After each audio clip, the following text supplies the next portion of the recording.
Sí, Bien, doctora. la denominación de la asignatura es Fundamentos de Genética Humana, ¿no? Que se va a impartir para la especialidad de Laboratorio de Análisis Clínicos y Biológicos. Y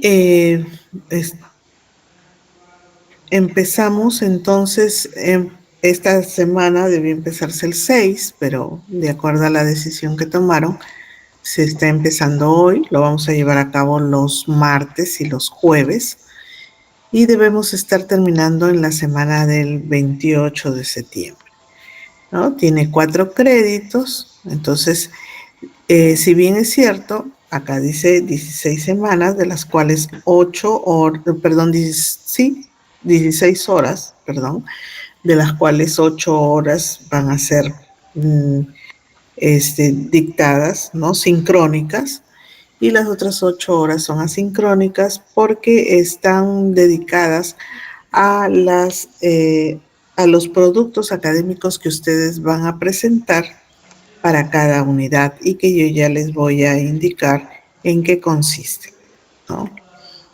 Bien, como les decía, esta asignatura está organizada en 3 unidades. En la primera unidad vamos a hacer una revisión sobre los fundamentos físicos y químicos del ADN, ¿no? Donde vamos a revisar el día de hoy los fundamentos físicos y químicos del material genético para revisar la estructura molecular del ADN, del ARN, es decir, de los ácidos nucleicos, los niveles de organización que tiene el ADN, y asimismo vamos a hacer una revisión de los mecanismos moleculares del ADN. En la segunda conferencia vamos a ver los fundamentos de la herencia, donde revisaremos los principios mendelianos, la herencia autosómica dominante, recesiva, y también vamos a ver los patrones de herencia ligados al cromosoma X y genes influenciados y limitados por el sexo. El día jueves estaremos haciendo la revisión de los patrones de herencia no mendeliano, marcadores genéticos, un tema también que es fundamental, sobre todo para hacer la evaluación de los diferentes modelos de herencia en humanos, ¿no? La genética de poblaciones, que también es fundamental para poder entender cómo es que el flujo de genes está dándose en una población con respecto a un marcador. Entonces, en las actividades, como habrán visto ustedes, tenemos clases en línea que son sincrónicas y también actividades asincrónicas, como por ejemplo la lectura, que se les va a dar semanalmente una lectura para que ustedes revisen esa lectura. Esa lectura va a estar en relación a los contenidos que vamos a revisar en la semana, de tal manera que les sirva para aplicar los contenidos que hemos revisado en esa semana. Y lo que ustedes deben hacer es entonces, obviamente, hacer la lectura y hacer una presentación en un PowerPoint o en un Canva, como prefieran. Y la siguiente semana, ustedes voluntariamente presentarán esa lectura, ¿no? Es decir, van a exponer de manera puntual los aspectos más saltantes de ese paper que les voy a hacer llegar a través de su delegada. Entonces, todos van a preparar ese paper, ¿no? En un PowerPoint. Todos lo van a hacer llegar a mi correo, ese PowerPoint, y aquellos que quieran exponer voluntariamente, obviamente tendrá una calificación de esa presentación, ¿no? Y los que no deseen lo pueden hacer en la siguiente semana, en la siguiente lectura, ¿no? Y así sucesivamente. También observan ustedes que ahí figura los objetos virtuales de aprendizaje, ¿no? Que vienen a ser, pues, las presentaciones de las clases que yo voy a hacer, algún video que les voy a enviar y los papers de la lectura en sí, ¿no? Entonces, eso es lo que vamos a tener como actividades. Por eso les hablaba de actividades sincrónicas, que son las clases que vamos a llevar en línea, como lo estamos haciendo en este momento, y las asincrónicas, que es ya hacer la revisión de la lectura, preparar su presentación para esa lectura y también van a tener ese tiempo para elaborar los productos académicos. ¿A qué me refiero con los productos académicos? En la preparación de un organizador gráfico, que en este caso lo ideal es que sea una infografía. Entonces, en cada unidad, ¿ya? El producto académico que va a ser, que va a representar, mejor dicho, a la nota de examen, es pues un producto académico, que en este caso es una infografía. ¿Infografía sobre qué? Sobre uno de los temas de las clases que vamos a revisar, una de las clases que yo les voy a dictar. De repente a alguien le interesó los fundamentos químicos del material genético, hace la infografía sobre ese tema. De repente a otra persona le interesó la genética de poblaciones, la infografía la preparará sobre genética de poblaciones. ¿Sí me dejo entender? Entonces, ese producto académico es el examen. A ello le sumo, obviamente, la presentación, porque todos van a presentar su PPT de la lectura, y los que deseen exponerla, ¿no? En la siguiente clase, esa lectura, obviamente tienen también una calificación, ¿no? Que se agregará a la nota de esa unidad. Entonces, repito, la primera unidad consiste en hacer una revisión sobre los fundamentos físicos y químicos del ADN. La segunda unidad, ¿no?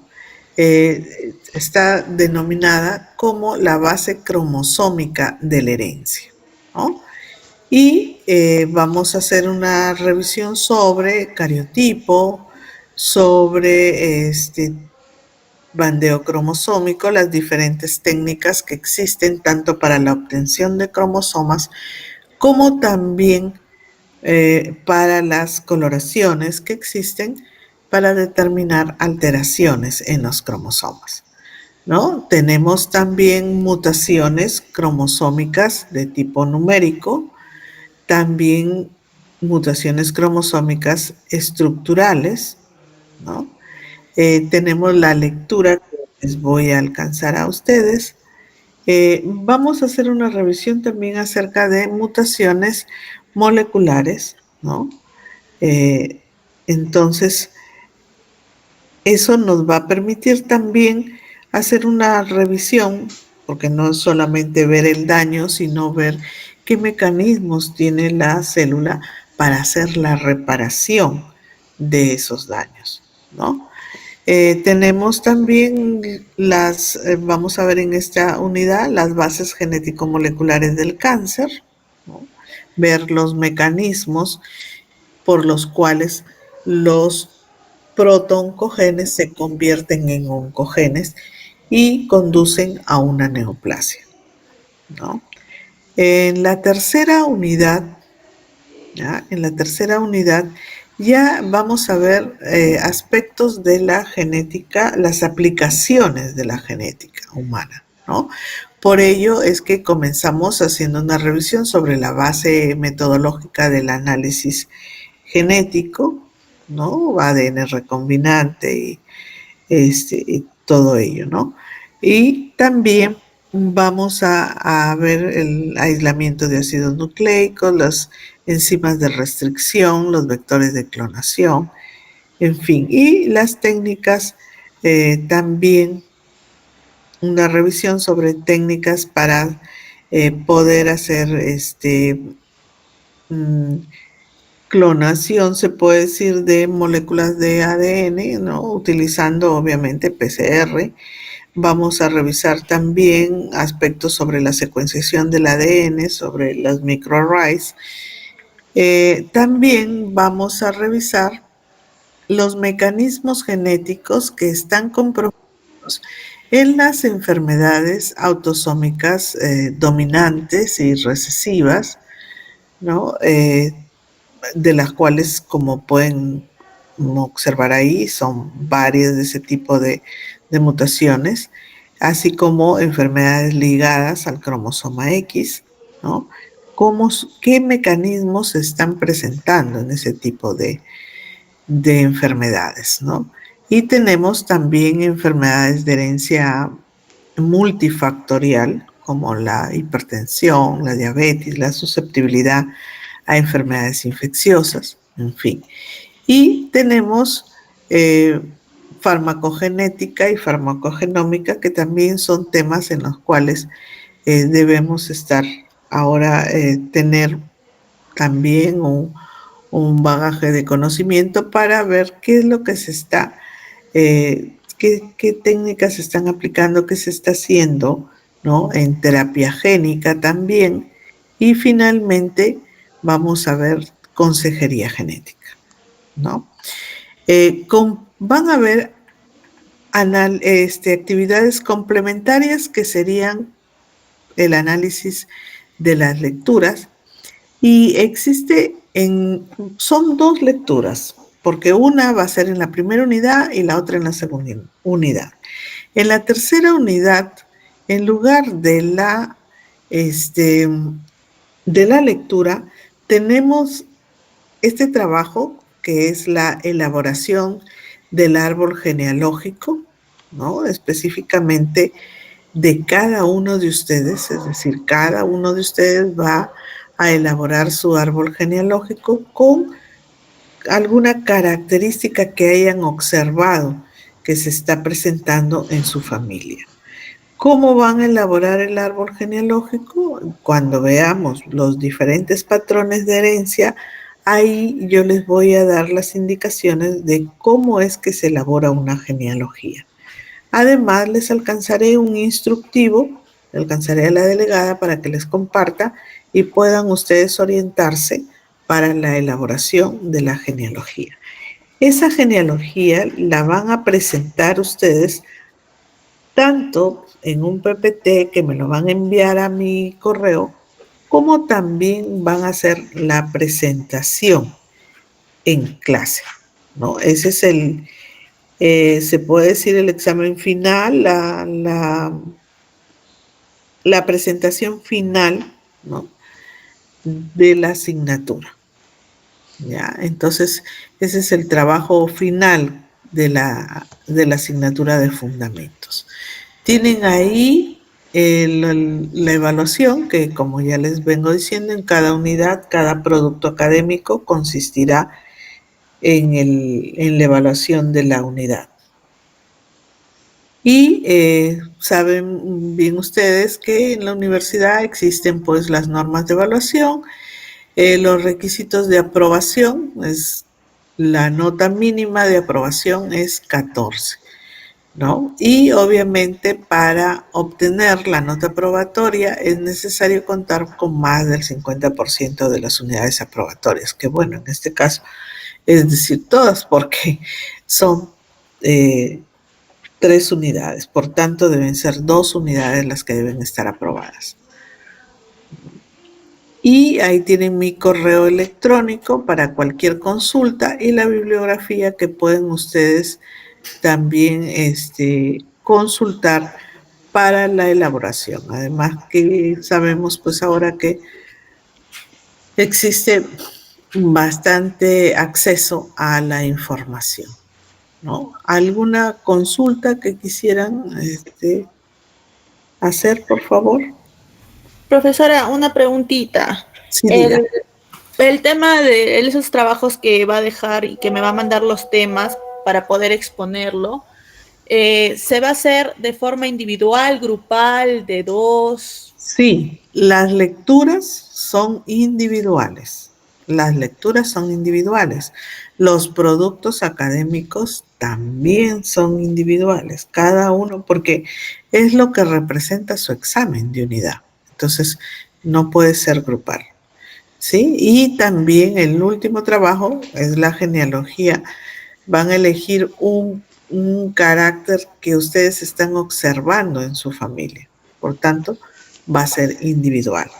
Entonces, cada semana, por decir, nos ponemos ya bien de acuerdo.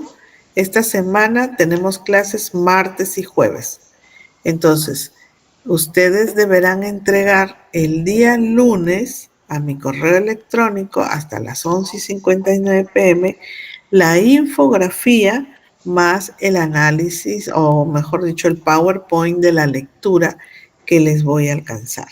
Eso deben todos, ¿no? Cada uno de ustedes alcanzar esos dos trabajos, ¿no?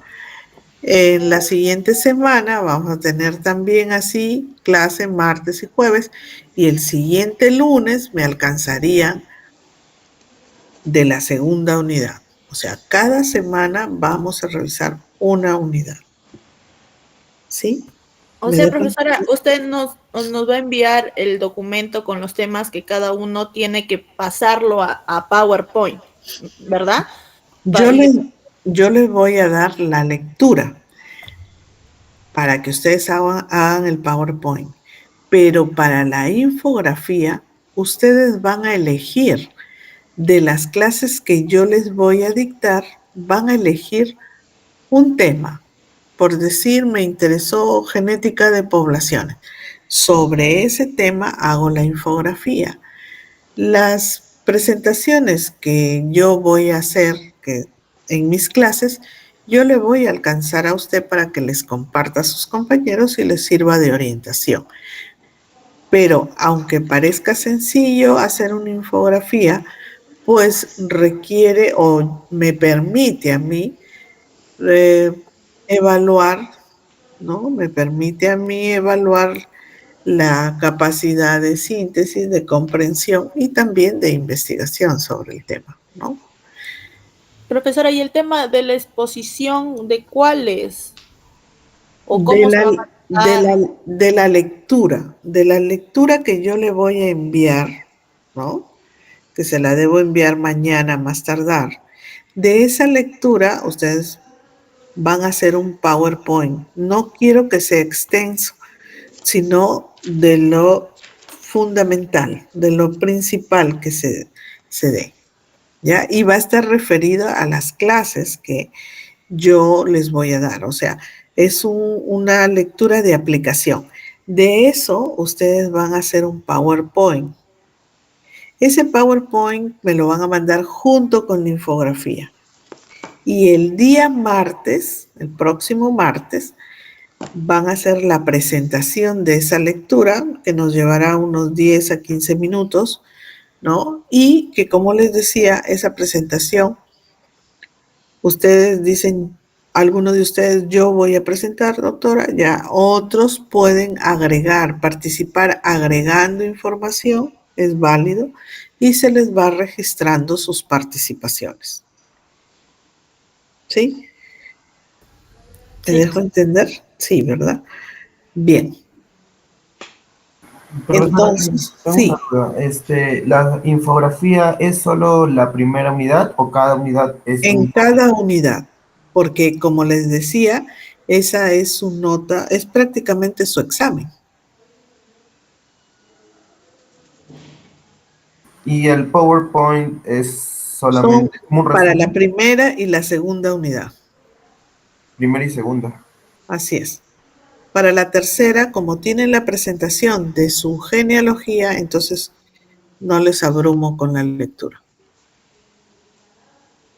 ¿Las diapositivas tienen un límite o solo es una diapositiva o es cuántas diapositivas? Considero que no puede ser una diapositiva porque no, el paper no va a estar, estaría muy ajustado en una sola diapositiva, ¿no? Entonces yo creo que unas 4 a 5 diapositivas, porque son trabajos, son investigaciones que tienen su información, ¿no? Es como que, Pues, profesora, uno expone y los demás van agregando, ¿no? así Porque es. no creo que todos vayan a exponer. No, no, no. Los demás van agregando información, van acotando, van reafirmando, ¿no? Acerca del tema de la lectura, porque el tema es el mismo para todos. Entonces, como que no da tiempo para que todos expongan. Entonces, ya depende el que quiere voluntariamente exponerlo y los demás, entonces agregan información.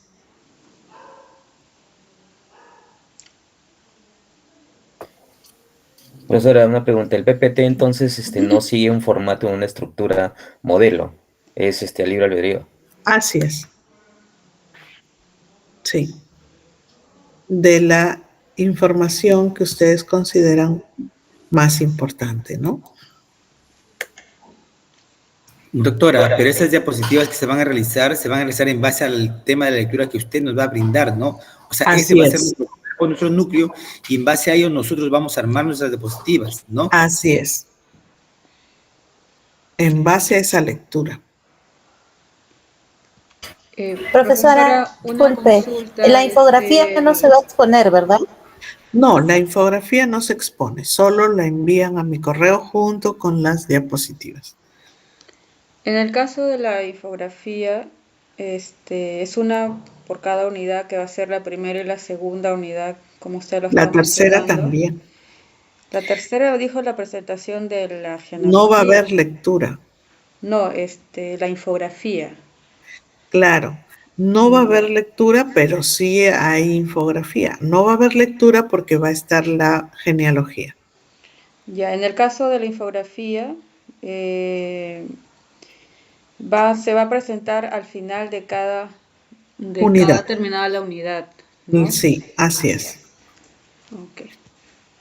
Profesora, entonces la infografía es al final de cada unidad, Sí, la por eso les presentación. digo, esta semana tenemos martes y jueves.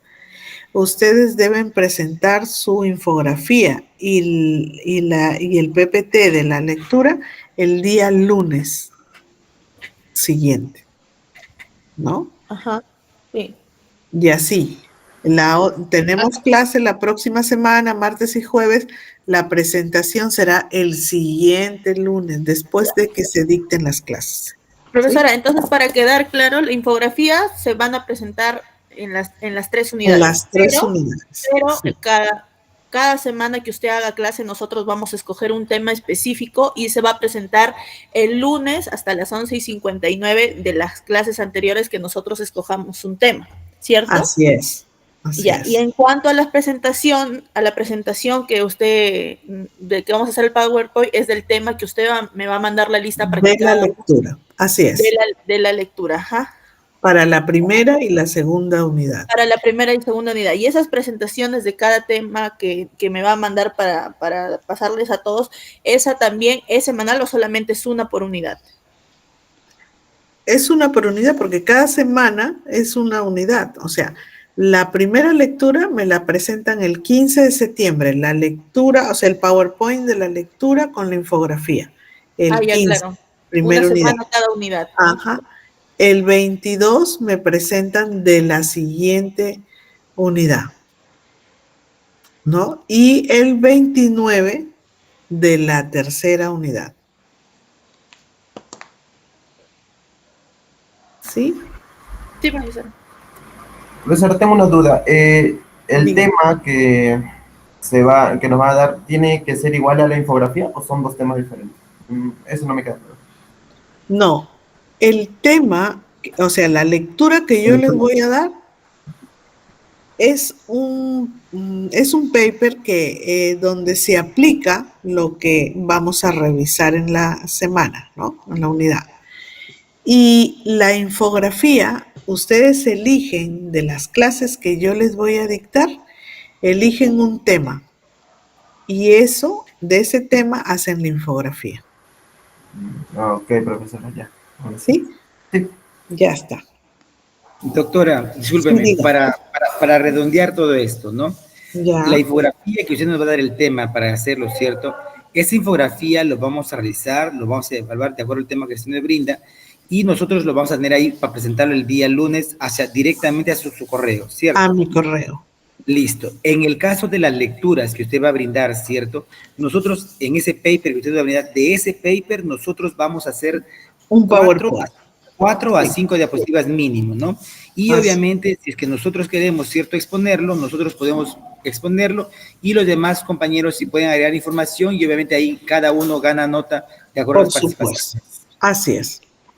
Vale, listo, doctora. ¿Ya? Entonces, pero eso sí, todos tienen que enviarme por correo, a mi correo, el PowerPoint de la lectura y la infografía. Todos. Ya lo que está a que si exponen o no es lo de la lectura, que les ponen voluntariamente y como bien menciona su compañero, obviamente tiene una calificación, obviamente, porque no va a exponer y no se le va a tomar en cuenta, ¿no? Entonces, los que quieren ganar más calificación, presentan, exponen, ¿no? Exponen y los que van agregando información también tendrán participación. Y los que no, bueno, no lo tendrán, pues, ¿no? Se quedarán solamente con la nota del PowerPoint que envían. Doctora, una última consulta. Y en el caso de cómo se va a elegir al expositor, digamos que si yo quisiera exponer la próxima clase, ¿cierto?, en el tema de lectura, ¿cómo se haría en ese caso? ¿Por puesta de mano? ¿Porque se coordina previamente con usted? ¿Cómo sería, doctora? No, ingresamos al aula y usted me dice, quiero exponer, ¿no? Ah, ya, perfecto. Voluntariamente. Sí. Si no hubiera ningún voluntario, sí tendría que verme obligada a elegir a alguien al azar. ¿Y hay una forma de que uno se pueda presentar voluntariamente, digamos, para presentar la primera lectura o necesariamente tiene que ser en clases? Bueno, si gustan, ya es cuestión que coordinen con su delegada y si es así, ya con tiempo coordinan con ella y ella ya en el momento de la clase me dirá, se anotaron tales, ¿no? Tal persona lo va a hacer. Y ya está. Profesora, buenas noches. En ese caso, Sí. el resto, o sea, las personas que vayan a exponer van a tener unos puntos adicional a la nota Así es. final del trabajo, ¿no? No es que Así sea es. otra nota más, sino que es puntos No, adicionales. puntos adicionales, así es. Ok. Listo. ¿Sí? ¿Estamos claros?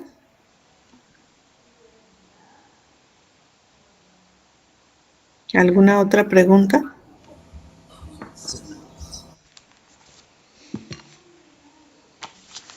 Bien. Entonces, si no hubiera otra consulta, creo que podemos empezar con la primera clase, ¿no? Que todos en algún momento hemos recibido la información sobre este tema, ¿no? En la formación académica, obviamente, pero es conveniente dentro de las asignaturas de su formación en la especialidad volver a retomar estos temas para agregar en su formación, ¿no? Entonces, vamos a comenzar con el primer tema.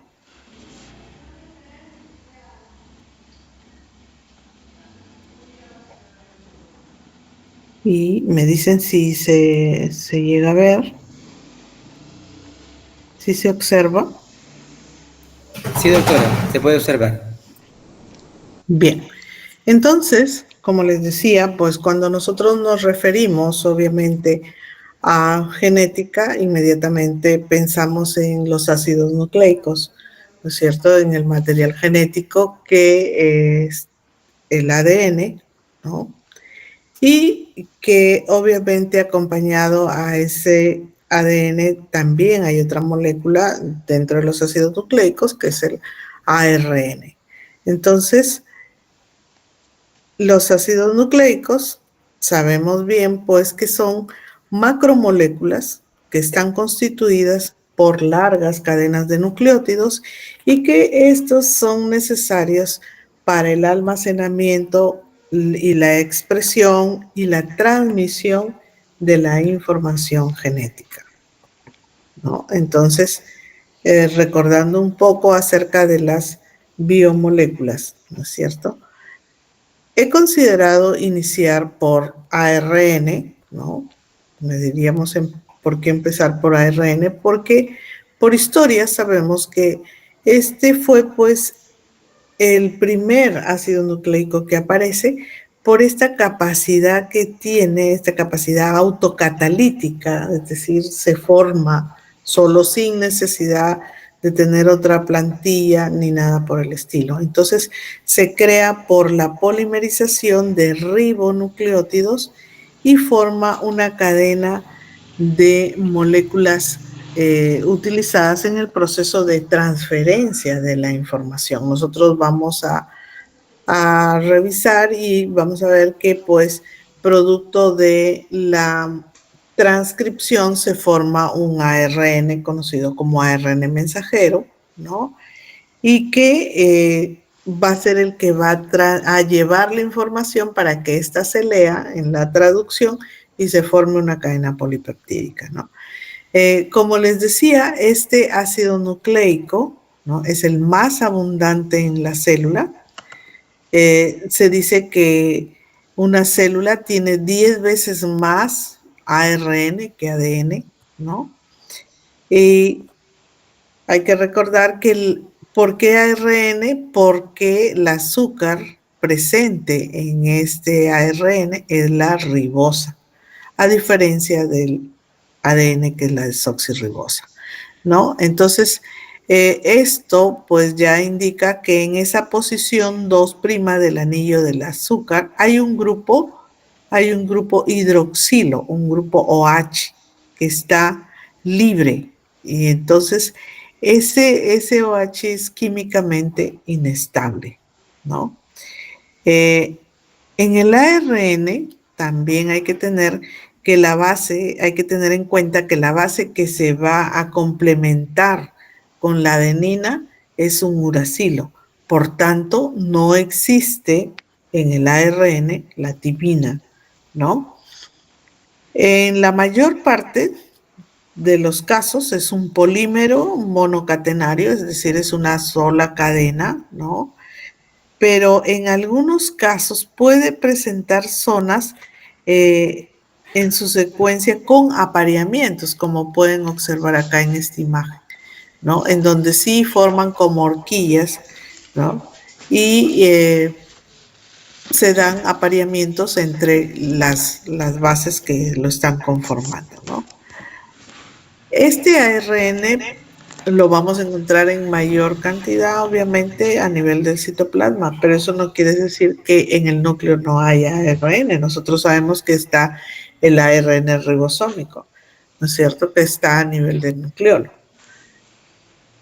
Tenemos ahí la estructura monocatenaria, miren, en todos los casos del ARN, pero que si ustedes comparan, ¿no? Estas 3 moléculas de ARN, ¿no?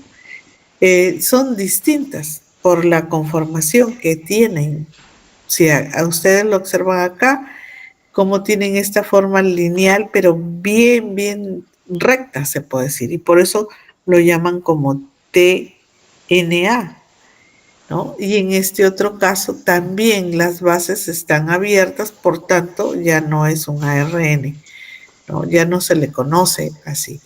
Y observen la estructura, ¿no? La estructura clásica del ARN, con su base, su azúcar, con el OH ahí, ¿no? Y que está conformando pues el ARN.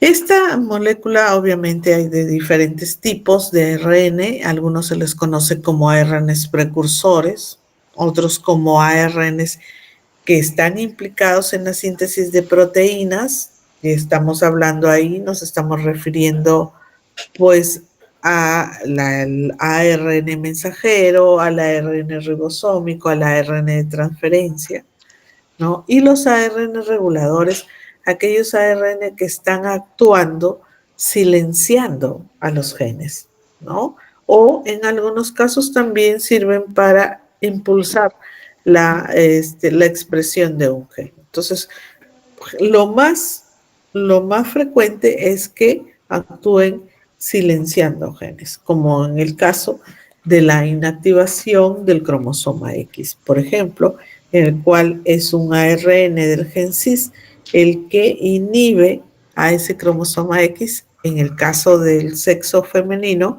y por ello es que se compensa la dosis entre la mujer y el varón, ¿no? Se hace con esa finalidad de compensar la dosis. Entonces, ¿quién inactiva ese cromosoma X?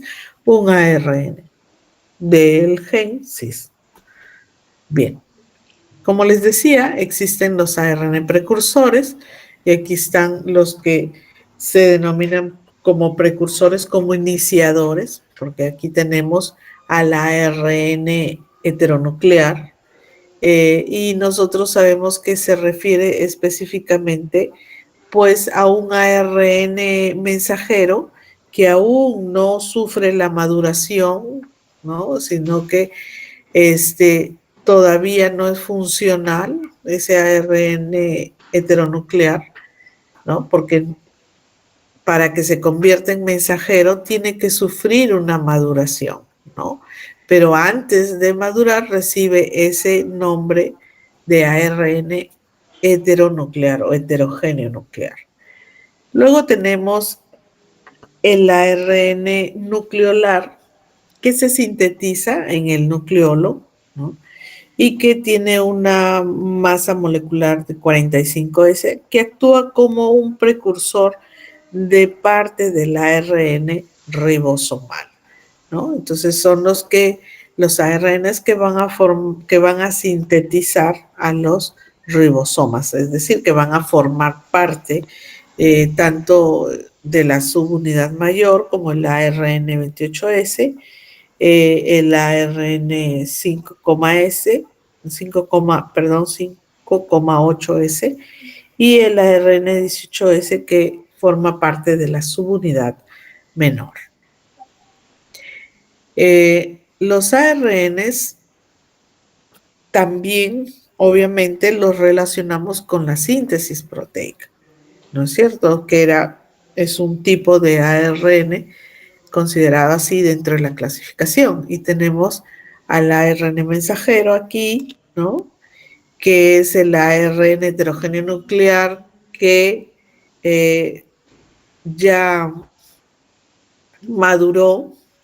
Tenemos el ARN de transferencia y el ARN ribosómico. También pueden observar ustedes en esa tabla los diferentes tipos principales de ARN que fabrican las células, ¿no? Los diferentes tipos que existen. El ARN mensajero, que codifica proteínas, los ARN ribosómicos, que forman la estructura de los ribosomas, el ARN de transferencia, ¿no? Que son los que transportan a los aminoácidos en la traducción, los ARN nucleolares pequeños, que participan en varios procesos nucleares, incluidos pues en la maduración o ajuste que se le llama del ARN mensajero, es decir, en el corte y empalme, ¿no? Tenemos también los ARN pequeños nucleolares que participan en el procesamiento y modificación química de los ARNs, los ARN SCA, que son los RNA Cajal, que son también pequeños ARNs que participan en las modificaciones de los ARNs pequeños, ¿no? Y los microARNs que regulan la expresión génica. Estos ya son ARNs reguladores, como les mencionaba hace un momento, en el caso de la inactivación del cromosoma X, ¿no? Entonces, generalmente ellos están bloqueando la traducción del ARN mensajero, de ARNs mensajeros específicos, ya selectivos, ¿no? Tenemos también ARNs de interferencia pequeños que anulan la expresión de un gen. ¿Cómo lo hacen? Degradando directamente a los ARNs mensajeros activos, ¿no? Porque recuerden ustedes que cuando se da la traducción, ¿qué es lo que se traduce? La información que está en el ARN mensajero, pero ¿hasta cuándo va a durar ese ARN mensajero en el citoplasma? ¿No? Hasta que se degrade. ¿Quiénes van a degradar? En algunos casos son estos ARNs de interferencia pequeños, ¿no? Otros tipos de ARN no codificadores participan también en diversos procesos celulares como síntesis de los telómeros, que son las partes terminales del cromosoma, en la inactivación del cromosoma X, como les decía, y en el transporte de proteínas hacia el retículo endoplasmático, ¿no? Una vez que ya termina la traducción, ese polipéptido tiene que continuar su fabricación hasta llegar a ser ya una proteína funcional. Entonces, ¿quiénes se encargan de transportar hacia el retículo cuando la translocación no es cotraduccional? Entonces son algunos ARNs que tienen esa función de llevar hacia el retículo endoplasmático al polipéptido. Tenemos ahí, como les mencionaba, el ARN ribosomal, ¿ya? Constituye el 80% del total del ARN celular, ¿no? Y se denomina estructural porque se une a más de 70 proteínas diferentes formando los ribosomas, va a formar una estructura, por eso se conoce como un ARN de tipo estructural, ¿no? Bien. Tenemos ahí la imagen de la ARN transferencia. Recordarán cuando nos decían pues de que tenía esa forma en trébol, ¿no? En hoja de trébol, y vemos pues que cada una de esas hojas cumple una función específica al momento de darse la traducción. Recordemos que estos ARNs de transferencia son los que se encargan de transportar a los aminoácidos, en el momento de la síntesis de proteínas, ¿no? Es su función, como les mencionaba, transportar los aminoácidos hasta los ribosomas, que son los que están haciendo la lectura de ese ARN mensajero. El tamaño contiene de 70 a 90 nucleótidos, tiene zonas con emparejamiento en doble hélice y otros sin emparejamiento, que se conocen como bucles. Entre las características generales es pues que presenta un extremo 5, como ven ustedes aquí a este lado, con una guanina y un fosfato. Ahí está señalada la guanina y un fosfato libre, ¿no? ¿Esto por qué? Para poder facilitar la unión del aminoácido en este lugar. El extremo 3 está formado por CCA sin que haya apareamiento, porque si ven, notan ustedes acá, en este ARN de transferencia no se ve lineal, sino que existen apareamientos. Pero hay un punto donde está citosina, adenina, que no está apareado. Y es ahí exactamente donde se va a unir el aminoácido. También se dice pues que estos brazos tienen su denominación. Está el brazo A, que contiene al anticodón. Es decir, El anticodón está formado por 3 bases, ¿no es cierto?, que se complementan con los tripletes que están en el ARN mensajero. Entonces, esos tres bases constituyen un triplete y que es conocido como codón.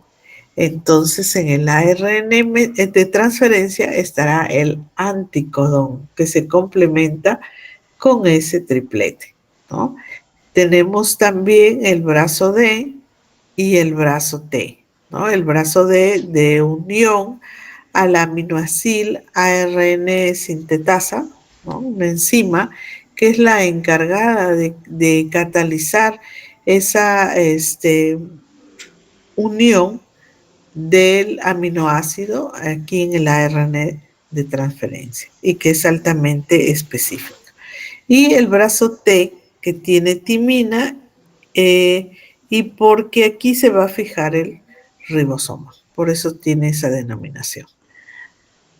Constituye el ARN mensajero, ¿no? Es otro tipo de ARN que también de suma importancia en la síntesis y constituye del 2 al 5% del total del ARN.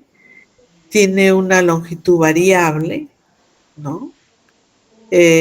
Presenta estructura de tipo lineal y se forma por la transcripción del ADN, es decir, cuando se convierte el ADN en ARN. Ahí se forma el ARN mensajero. Por tanto, ese ARN lleva el mensaje hasta los ribosomas para ser leído.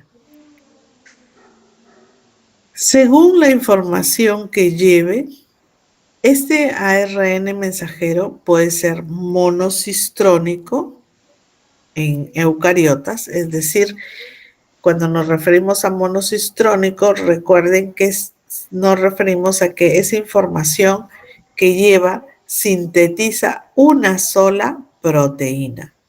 Y eso es lo que sucede en las células eucariotas. Sin embargo, existen ARN mensajeros policistrónicos y eso se da en los procariotas, en las bacterias, ¿no? En donde esa información sirve para sintetizar varias proteínas, ¿no? Tenemos ahí entonces que una diferencia entre obviamente los eucariotas y los procariotas, ¿no? En donde en los eucariotas es monocistrónico y en los procariotas es policistrónicos. Y aquí es por eso que recordarán ustedes, en bacterias trabajan los famosos operones, ¿no? Porque los genes son policistrónicos, los genes de las bacterias. Entonces, de acuerdo a la inducción que reciben o a la inhibición, se va a dar la expresión de esos segmentos génicos que han sido transcritos a un ARN mensajero, ¿no? Por lo general, el ARN mensajero es de vida corta en el citoplasma y es digerido por ribonucleasas. Tenemos luego el ARN nucleolar, que se encuentra asociado a distintos tipos de proteínas en el nucleolo. Se origina a partir de la transcripción de unas regiones de ADN del núcleo llamadas organizadoras nucleolares.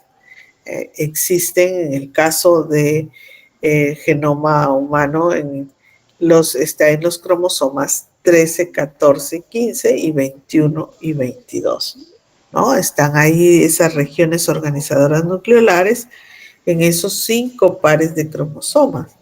Y por ello es de que el número máximo de nucleolos que podemos encontrar normalmente en una célula humana, ¿no?, es de 5.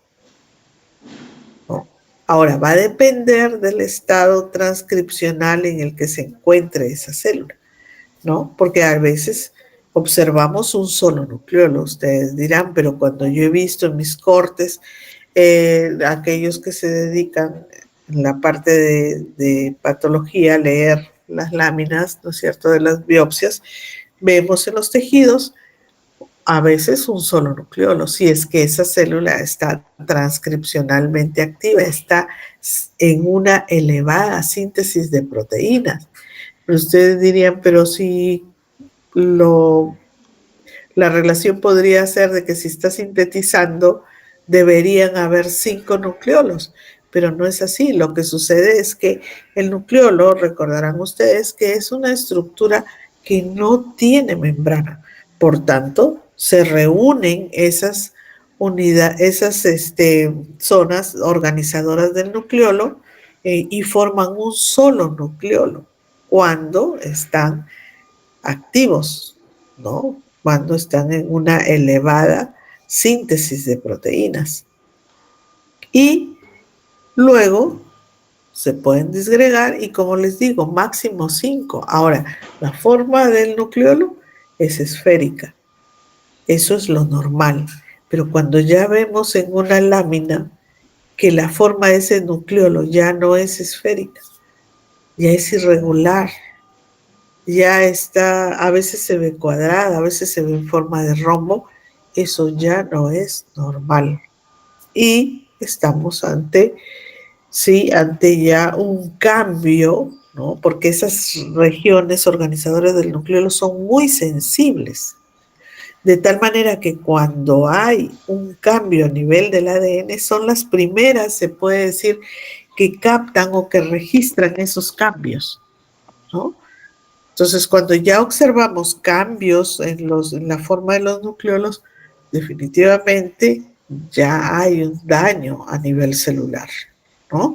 Y bueno, en el caso, en el laboratorio en que trabajo, estamos haciendo la prueba de nucleolos para evaluar cómo son los patrones morfológicos de estos nucleolos de acuerdo a la neoplasia a la que pertenece, ¿no?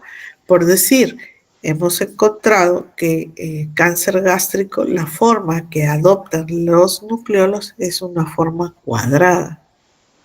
Sin embargo, en pacientes con cáncer de mama, tienen otra forma esos nucleolos.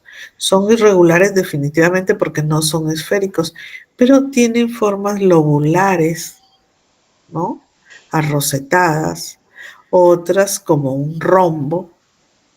Entonces, lo que nos hemos propuesto, y que obviamente sí nos está demandando tiempo, es tener un patrón de cambios en el nucleolo, ¿no?, que se puede observar en las biopsias, ¿no?, para de esa manera a tiempo, se puede decir, hacer una prueba presuntiva de qué cambios se están dando en los nucleolos y relacionarlo con las diferentes neoplasias, ¿no? Es una prueba, la prueba de nucleolos en realidad es muy sencilla, ¿no?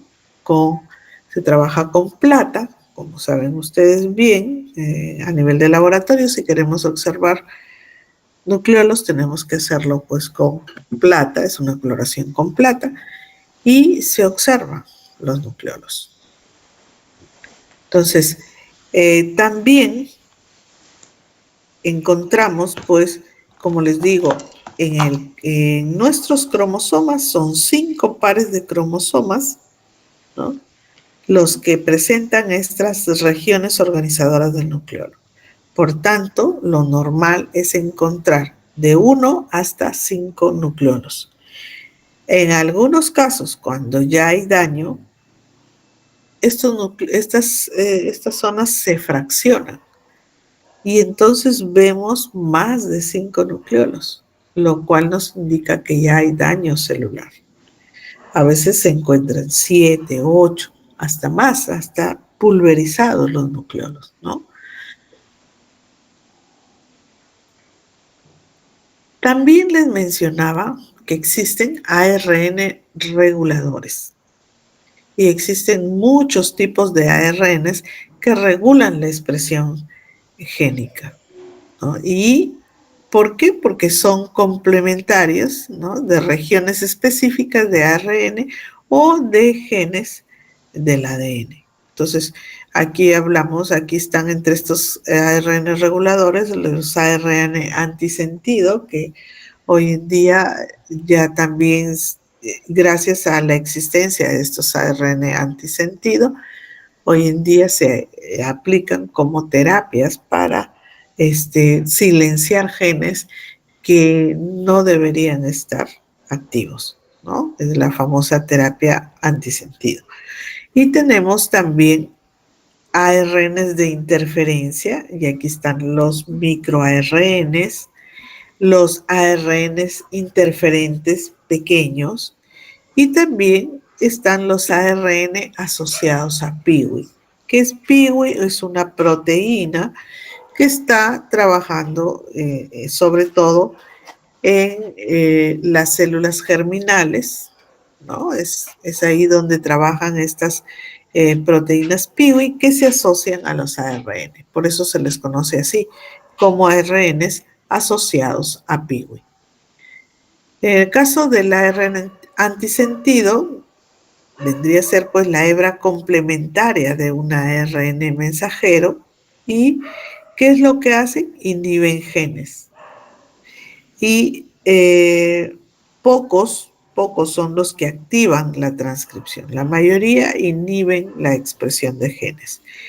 Este ARN antisentido se complementa con su ARN mensajero formando una molécula de doble hebra que no llega a traducirse y es degradada enzimáticamente. Entonces, como les decía, hoy en día muy utilizada en la terapia antisentido para silenciar genes, sobre todo aquellos que son oncogenes. El ARN de interferencia que les mencionaba, estas son también ARNs que suprimen la expresión de genes específicos, ¿no? Y aquí están, como les mencioné, los microARN, los ARN interferentes pequeños y los asociados a PIWI, ¿no? Estos microARN son denominados así, son muy pequeños, miren, de 21 o 22 nucleótidos, y se generan a partir de precursores específicos que están ya codificados en el genoma, ¿no? Cuando se transcriben, se pliegan y forman horquillas, así como la que ven ustedes acá, y luego se unen a enzimas formando un complejo que puede bloquear la traducción del ARN mensajero o acelerar su degradación, ¿no? O sea, bien sea para bloquear, para silenciar la traducción del ARN mensajero o para acelerar la degradación, ¿no? Y como ven ustedes aquí, estos ARN, miren, tienen forma de una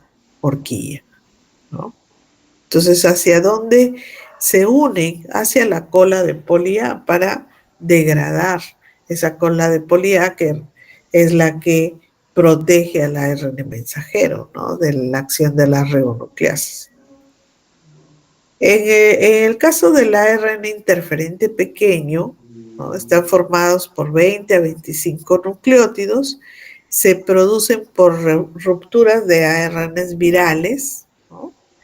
Y también en algunos casos, no todos son de naturaleza viral, en algunos casos también tienen origen endógeno, y tras la transcripción se ensambla un complejo proteico denominado el RISC, que va a hacer que ese complejo identifique el ARN mensajero complementario y lo fracciona, lo parte en dos y lo degrada y es degradado obviamente por la maquinaria celular, ya ese ARN mensajero, y bloquea así la expresión del gen. O sea, no es que se une al ARN, sino que lo fracciona y lo se puede decir, lo expone para que sea degradado por la célula, ¿no? Por la maquinaria de la célula. Y aquí los famosos ARNs asociados a PIWI, que son un poco más grandes, miren, 29 a 30 nucleótidos, y se generan a partir de precursores largos, monocatenarios, se asocian con estas proteínas que les decía que se denominan PIWI, son activos en las células de la línea germinal y son un sistema de defensa contra los transposones, ¿no?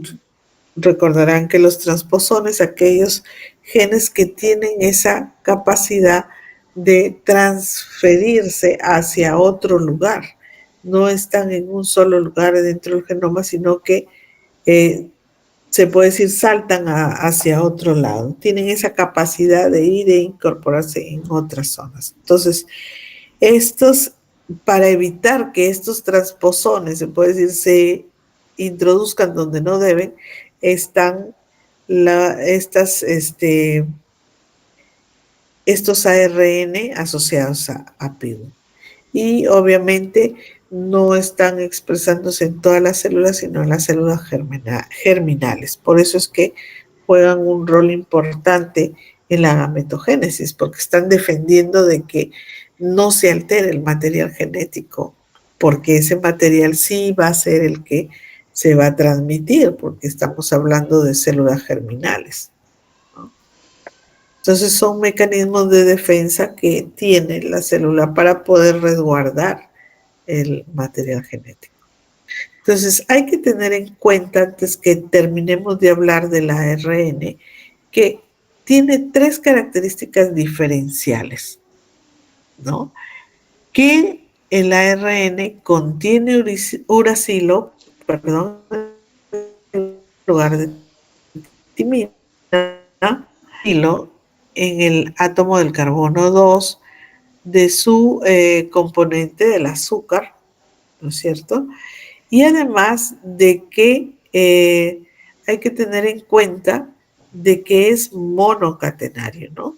Y que presenta entonces secuencias complementarias con capacidad de plegarse entre sí, sí, pero la conformación, se puede decir original, es monocatenario, ¿no? Entonces esas son las 3 diferencias que existen entre pues este ARN que estamos viendo ahora y el siguiente ácido nucleico, que es el ácido desoxirribonucleico, ¿no es cierto?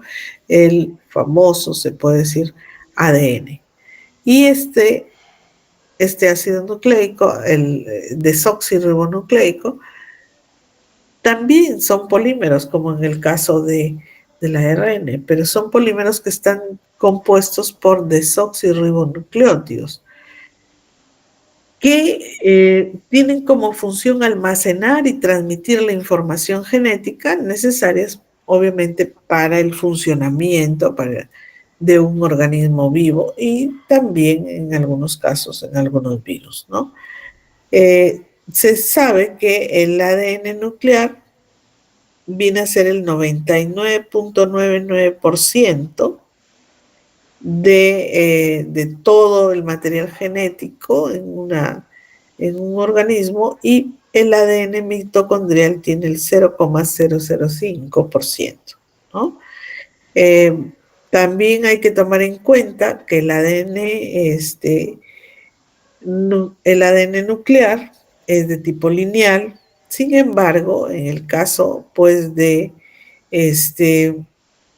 la mitocondria, sí hablamos de un ADN circular, ¿no? Así como también en el caso de las bacterias, de los bacteriófagos, de los cloroplastos, ¿no? No solo en la mitocondria el ADN es así circular, pero el hecho de que se presente así circular nos confirma el origen endosimbiótico que presentan las mitocondrias en nuestras células.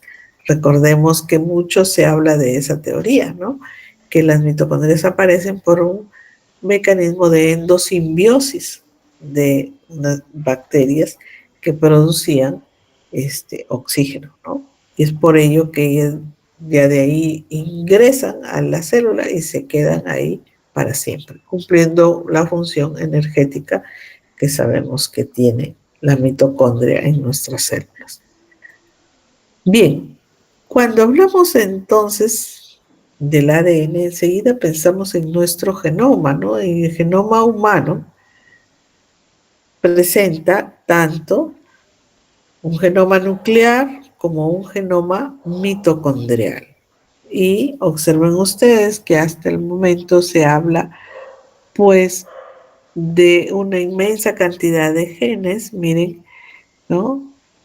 Más de 30.000 genes, y en el caso de la mitocondria son 37 genes.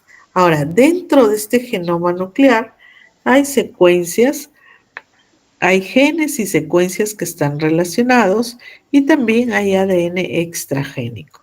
Dentro de estas secuencias relacionadas, ¿no? Fíjense, un 10% de ese ADN es codificante y un 90% es no codificante. Dentro de ese 90% no codificante encontramos pseudogenes, genes que hace en los ancestros, se puede decir, sí cumplían una función, pero que luego o han perdido un promotor, o han perdido una secuencia reguladora, o han perdido una secuencia de inicio, se puede decir, y ya no funcionan. Entonces son conocidos como pseudogenes, ¿no? Tenemos también dentro de ese DNA no codificante a fragmentos de genes, genes que, como les digo, con el paso del tiempo han ido perdiendo función, pero en este caso porque se fraccionaban, ¿no? Y esas fracciones dadas obviamente por mutaciones, por eventos estocásticos en el DNA que han generado pues esos fragmentos de ADN, ¿no? Y también hablamos del ADN no codificante que forma parte, del cual forman parte los intrones, que hace tiempo, y nosotros sabemos bien que lo que se expresa son los exones en un gen y los intrones no, pero que están, muchas veces se decía, no, ya ese es ADN basura, no se le encontraba función a muchas secuencias de ADN no codificante, pero ahora se dice pues de que los intrones tienen una función de defensa, ¿no? Ante la exposición a diferentes factores mutágenos que pueda estar así expuesto el ADN, ¿no? Entonces tenemos ahí los intrones que obviamente no codifican, se transcriben, pero no se traducen.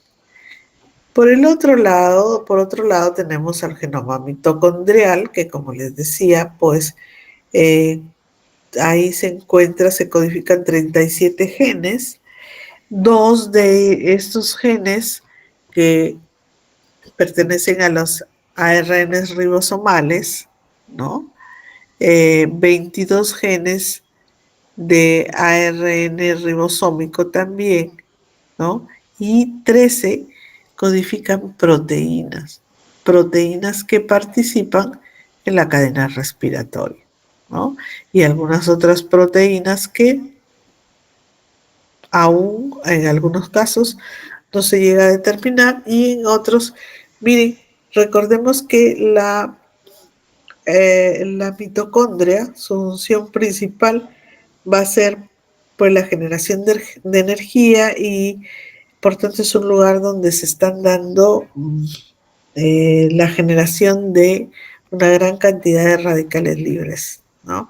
Por tanto, aquellos genes que están ahí en este genoma mitocondrial están expuestos a mutaciones por los mismos procesos de oxidorreducción que se están dando ahí. La generación de esos radicales libres expone prácticamente al genoma, al genoma mitocondrial, porque tengamos en cuenta que ese ADN está desnudo, no está dentro de un núcleo, ¿no?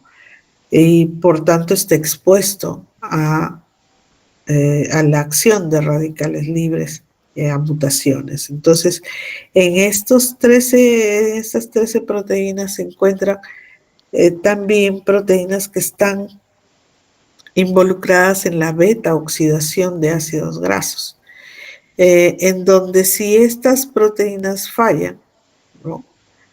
o si estos genes mutan, van a dar proteínas obviamente alteradas y esa beta-oxidación de ácidos grasos se va a ver afectada. ¿Y en qué va a redundar? En muertes súbitas, ¿no? En cardiomiopatías. Entonces, a veces, pues los niños están jugando tranquilamente, la mamá los ve, no están jugando, y de repente se desmayó, ¿no? Y eso es lo que explica la madre al médico y le dice, bueno, estaba tranquilo, doctor, y le dio un ataque y ya no despertó más, ¿no? Y tuvo una muerte súbita. Y eso es por fallas o por mutaciones en esas proteínas. Eso genera esas muertes súbitas en los niños, ¿no? Bien, entonces eso es con relación al genoma mitocondrial. Ahora, hay que tener en cuenta también que dentro del genoma nuclear hay secuencias únicas o de un bajo número de copias, ¿no? Hay otras y eso es más o menos el 60%. Hay otras de que tienen secuencias altamente repetitivas, ¿no? Y aquí están, pues, los grupos llamados, los grupos repetidos o en tandem, y también los grupos repetidos dispersos, ¿no?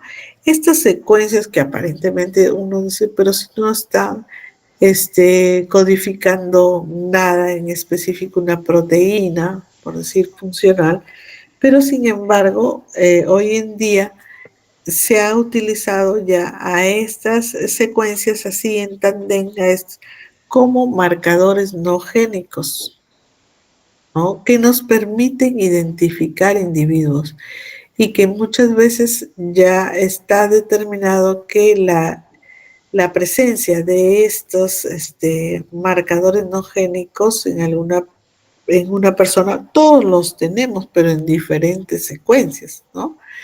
Entonces, ya se ha encontrado que existen marcadores que identifican a personas de riesgo por poseer esas secuencias repetidas, ese tipo de secuencias en número, se puede decir, sobre todo en número, ¿no? Entonces, esas repeticiones ya nos sirven para identificar a personas que tienen riesgo alto de sufrir alguna determinada enfermedad, que obviamente ya están codificadas qué tipo de enfermedades, como por ejemplo la Corea de Huntington, que se debe a las repeticiones de tripletes de bases del CAG que hacen que entonces estas repeticiones alteren la estructura de la proteína, de la huntingtina, y no cumpla su función. Entonces sabemos bien pues, que la Corea de Huntington tiene un tipo de herencia autosómico dominante, ¿no?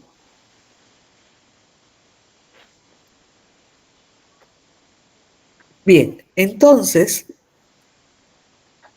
el ADN, esta molécula fue aislada en 1869 por Friedrich Miescher y hasta los años 30 no se relacionó el ADN con la sustancia del núcleo celular. O sea, no se decía que el ADN estaba en el núcleo, nada, ¿no? Solo se le estudiaba como un polímero lineal que existía, ¿no? Y que era un polímero de desoxirribonucleótidos. Entonces, su estructura conformada por exones, exón 1, exón 2, exón 3, ¿no?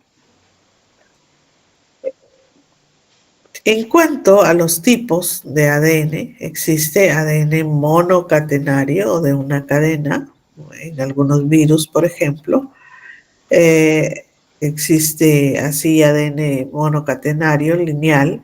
En otros virus existe ADN monocatenario, pero de tipo circular, ¿no?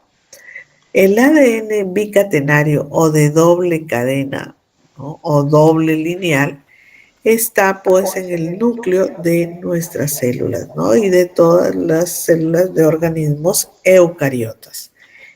También puede ser circular, ADN bicatenario circular en el caso de las bacterias, en las mitocondrias y en los cloroplastos. En relación a la estructura del ADN, sabemos que tiene una estructura primaria, que es el polímero lineal, ¿no? Una estructura secundaria, que vendría a ser la doble hélice de Watson y Crick.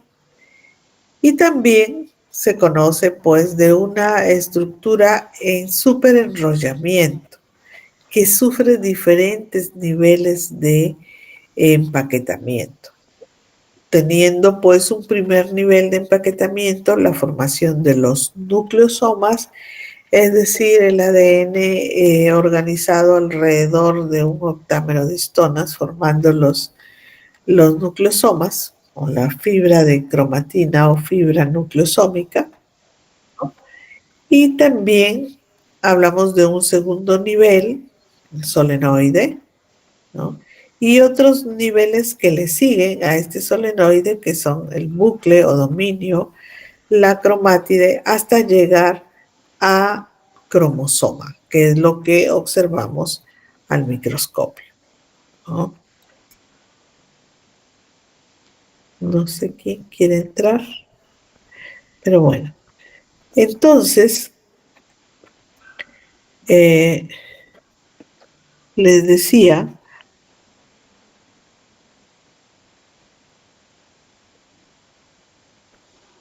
no aparece la persona. Acá está. Ya, bueno, como les decía, es la dificultad, ¿no? Que nos sacan del... Pero bueno, como les decía, esta viene a ser la estructura del ADN, ¿no?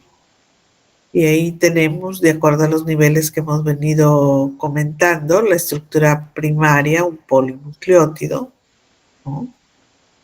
Que se va formando por polimerización, ¿no? Donde finalmente primero se une el azúcar con la base y forma un nucleócido, ¿no? Y luego, al agregarse el fosfato, ya se convierte en un nucleótido, ¿no? Y así se van uniendo, formando un polinucleótido. Dentro de la estructura de esa doble hélice, de la estructura secundaria de la doble hélice, existen variantes, ¿no? Por ejemplo, tenemos ahí el ADN B, el ADN A y el ADN Z. De todos ellos, el funcional es el ADN B, que ya por estudios realizados, ese ADN B tiene un giro hacia la derecha, ¿no?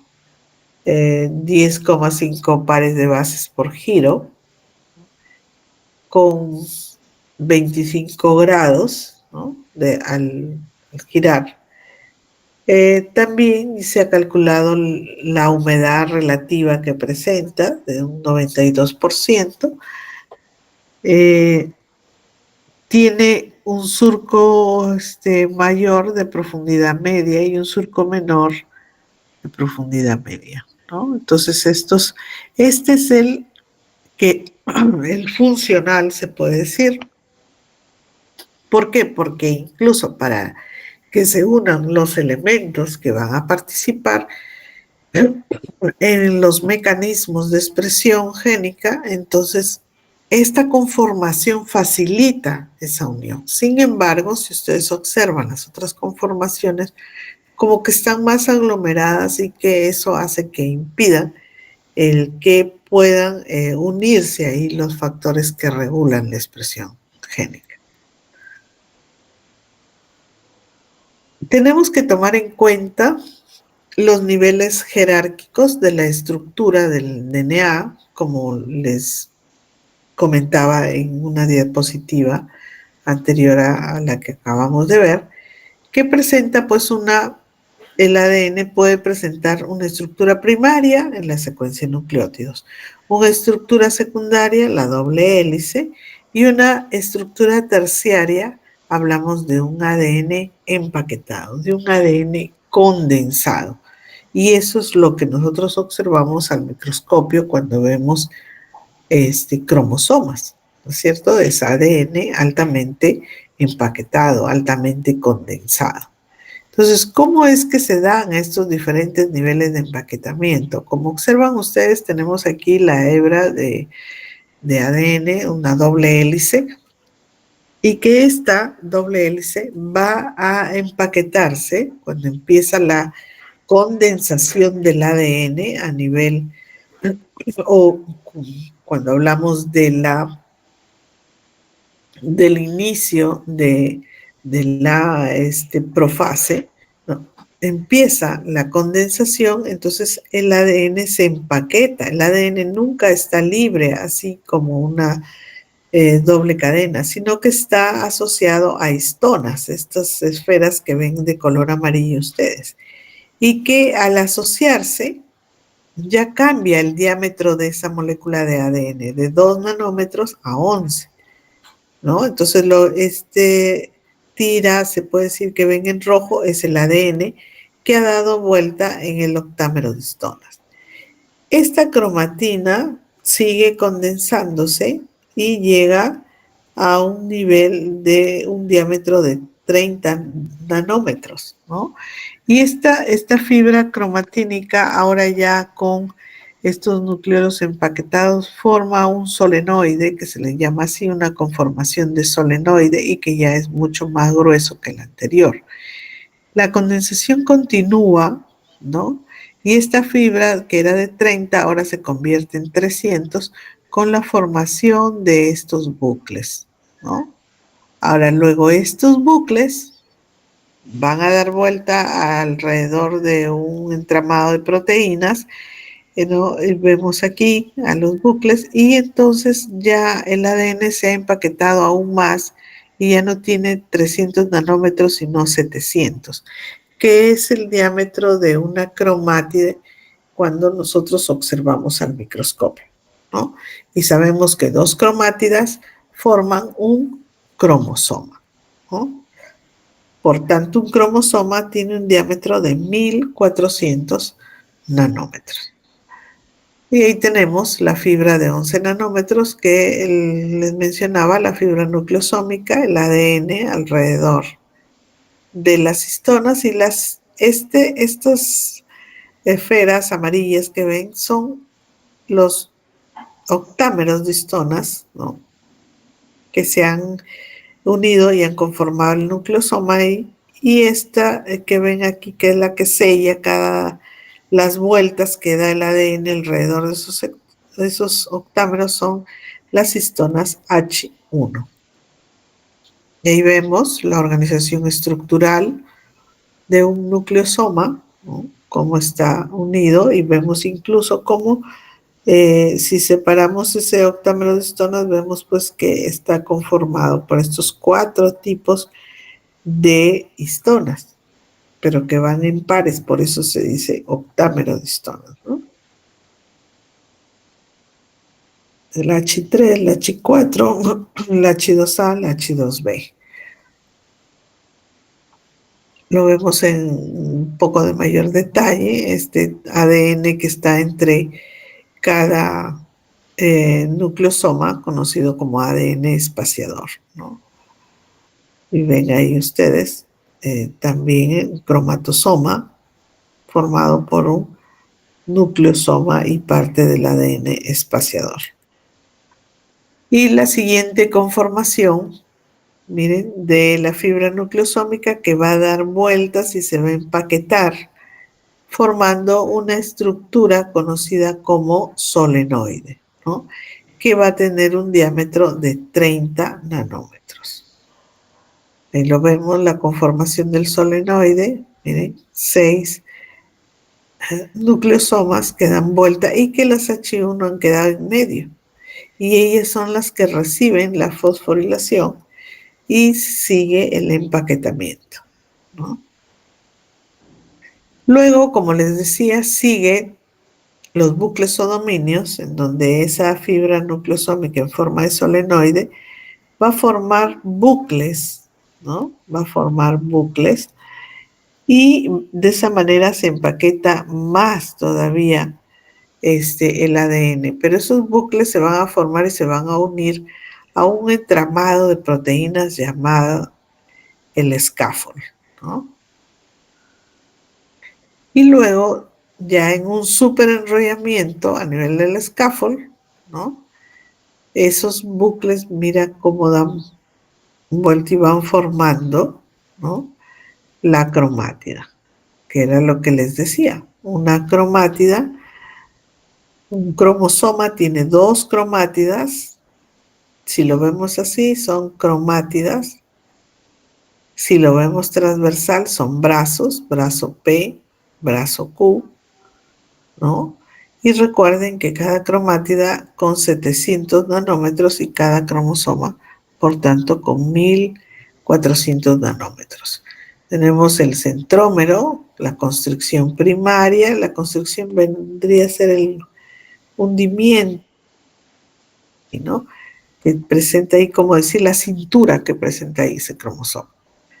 Y tenemos ahí al centrómero, que es una estructura que va también a formar parte del cromosoma, ¿no? Las partes teloméricas en ambos lados, el centrómero, y así en unas estructuras como un plato son los cinetocoros, ¿no? Y nosotros sabemos que existen diferentes tipos de cromosomas. Por eso hay una morfología ya probada, estandarizada. Y tenemos ahí los diferentes tipos de cromosomas que existen. Metacéntricos, observen ustedes el centrómero en el nivel central, ¿no? Y submetacéntricos, están subterminales, ¿no? Los acrocéntricos, ¿no? Tenemos ahí a los cromosomas acrocéntricos y finalmente los telocéntricos, que son unibraquiados, ¿no? Nosotros hay que tener en cuenta que en el complemento humano tenemos 3 tipos de cromosomas: metacéntricos, submetacéntricos y acrocéntricos. Cromosomas telocéntricos no existen en los humanos, ¿sí? Bien, vamos a entrar a los mecanismos moleculares del DNA, pero les quería preguntar si podemos hacer un break de unos 10 minutos, por favor, y empezamos con estos mecanismos moleculares del DNA. ¿Sí? Yep. Correcto. Está bien, pero Listo, doctora, no hay problema. Bien.